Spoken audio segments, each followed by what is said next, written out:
नमस्कार प्रिय मित्रों, आप सभी का स्वागत हमारे YouTube चैनल सितारे आपके नाम। प्रिय मित्रों, अगर आप अपनी जन्म पत्रिका दिखाना चाहते हैं, जन्म कुंडली से संबंधित किसी प्रकार का सवाल करना चाहते हैं, रत्न रुद्राक्ष से संबंधित जानकारी चाहते हैं, या किसी ग्रह की शांति करवाना चाहते हैं, या कोई समस्या जीवन में है उसका समाधान चाहते हैं, तो आप हमारे दिए गए नंबर पर व्हाट्सअप करके इन्फॉर्मेशन ले सकते हैं। प्रिय मित्रों, आज का एक बेहद महत्वपूर्ण टॉपिक लेकर के उपस्थित हूँ।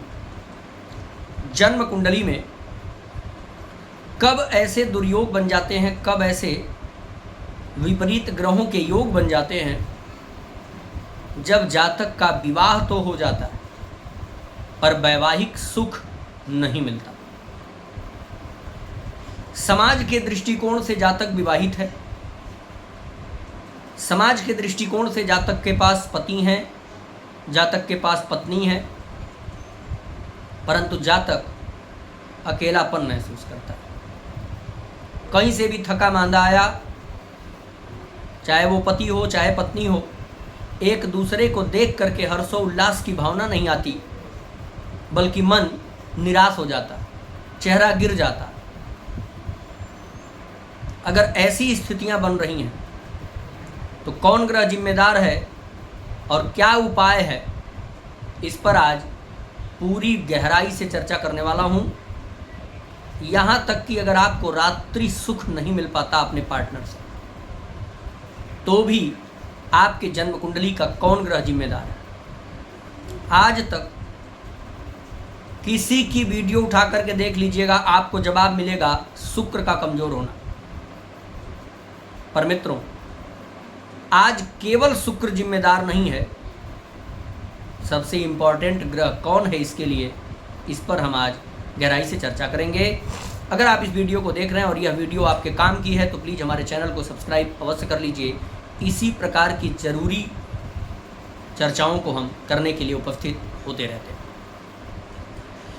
मित्रों, आज का जो नवयुवक पीढ़ी है उसके बीच यह समस्या बड़ी तेजी से बढ़ रही है। जल्दीबाजी में विवाह कर लेते हैं, अट्रैक्शन हो जाता है बहुत जल्दी, पर विवाह के बाद फिर एक दूसरे से अलगाव होने लगता है। या परिवार की मर्जी से भी विवाह हो गया, पर पति और पत्नी अंदर अंदर घुट रहे हैं, शारीरिक सुख नहीं है उनको, मानसिक सुख नहीं है।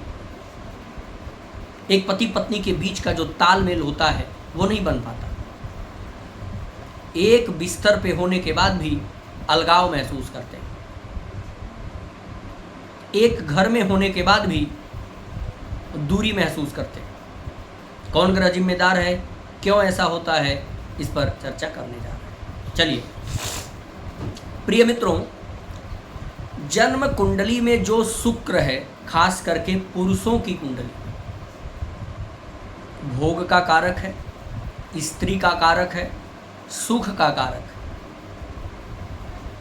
पर प्यारे मित्रों, ध्यान रखिएगा, शुक्र आप सबको ये सारी चीजें दे सकता है।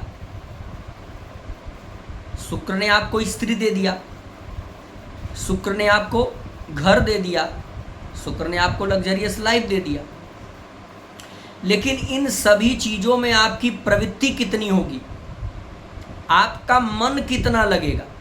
भाई, पति सुंदर है, पत्नी भी सुंदर है, पर एक दूसरे के साथ नहीं रहना चाहते, ये शुक्र की जिम्मेदारी नहीं है।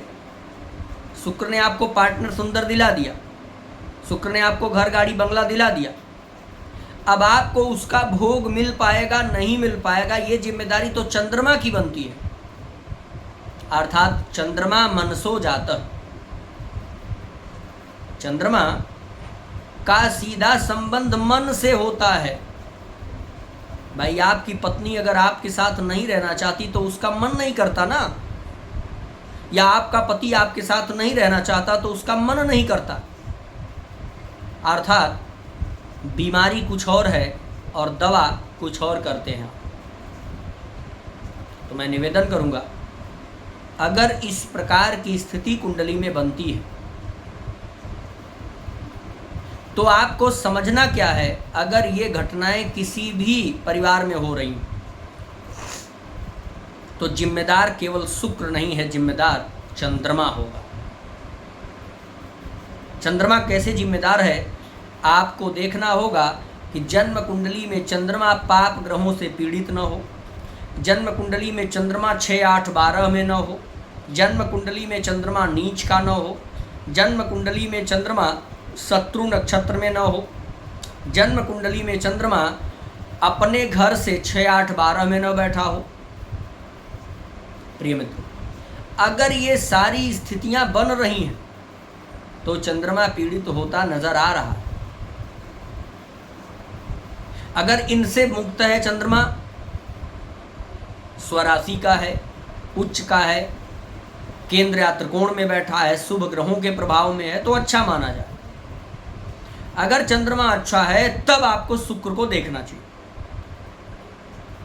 पर अगर चंद्रमा कमजोर है, चंद्रमा पीड़ित है कुंडली में, और शुक्र भले ही बलवान है, फिर भी वैवाहिक जीवन में समस्या देगा, फिर भी कठिनाई आपको मिलेगी। तो मैं आपको बताना चाहूँगा, अगर किसी के भी वैवाहिक जीवन में इस प्रकार की समस्या आ रही है तो वो अपने कुंडली के चंद्रमा को जरूर देख लें। और मैं दावे के साथ कहता हूँ कि अगर ये समस्या आ रही है तो चंद्रमा किसी न किसी एंगल से खराब जरूर माना जाएगा। कुछ नहीं होगा तो चंद्रमा पाप कर्तरी में आ रहा होगा। चंद्रमा के आगे पीछे या तो पाप ग्रह होंगे या चंद्रमा के आगे पीछे भाव में पाप ग्रह बैठे होंगे। इन सभी चीज़ों का विचार करिए। और चंद्रमा का उपाय क्या करना चाहिए, तो पूर्णिमा के दिन खीर बनाइए और खीर चंद्रमा के प्रकाश में रखिए, चंद्रमा को प्रणाम करिए, चंद्रमा को वह खीर भोग लगाइए और फिर उसी खीर प्रसाद को पति पत्नी दोनों ग्रहण करें। प्रत्येक पूर्णिमा ये कार्य करिए। अगला उपाय, सोमवार के दिन भगवान शिव के मंदिर में चांदी के लोटे में या चांदी के गिलास में छोटे छोटे पात्र बना लीजिए। पति पत्नी दोनों एक दूसरे के हाथ से, यानी दोनों लोग एक ही लोटे को पकड़ करके शिव जी के शिवलिंग पर सोमवार के दिन गंगा जल से अभिषेक करिए। अगला उपाय, सोमवार के दिन पति और पत्नी दोनों लोग अपने अपने माता को प्रणाम करें। दूर हैं तो फ़ोन जरूर कर लीजिए सोमवार के दिन।